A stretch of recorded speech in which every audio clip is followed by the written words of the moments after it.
has opted to join the global community in achieving complete elimination of gas flaring in 2025, as Nigeria has, however, reduced gas flaring to 8%. At current estimates by PricewaterhouseCoopers, Nigeria loses over $750 million in annual revenue from flared gas. The gas that is being flared is the feedstock from other industries, which, if properly harnessed, will stimulate economic growth. However, gas flaring releases toxics into the atmosphere, increasing carbon emission and greenhouse gases with climate change consequences to the environment.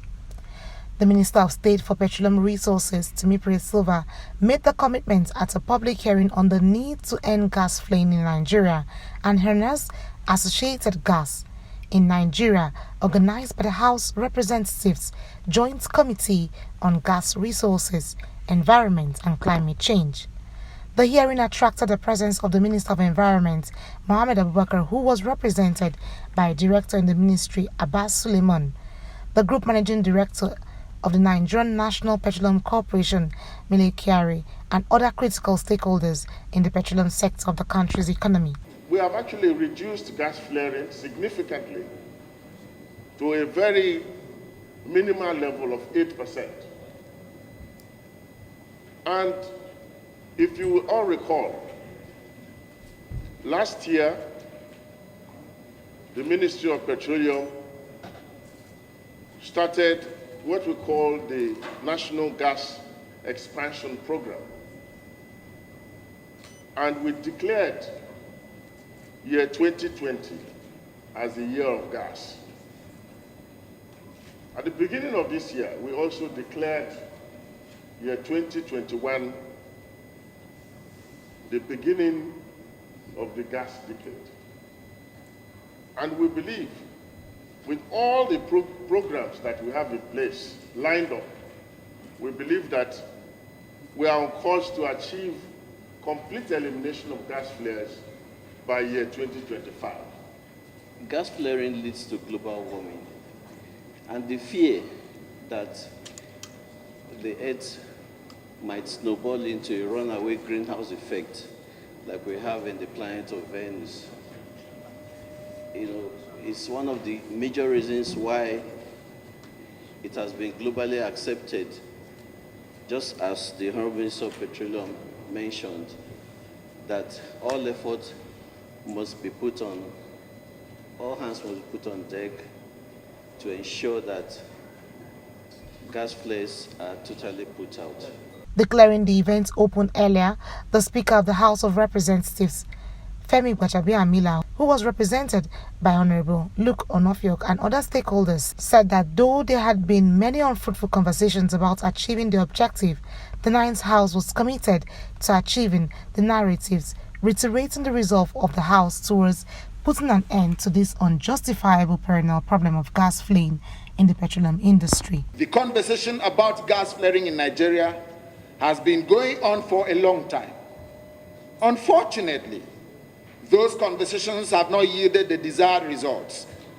We have not managed to end the environmental damage that results from gas flaring, and we are still deprived of the economic benefit of full utilization of gas resources in our country. In this ninth House of Representatives, we intend to do everything we can to change this narrative. The Joint Committee was mandated to take action, including hearing Nigerians and stakeholders on ways and means by which further legislative steps will be taken to 1.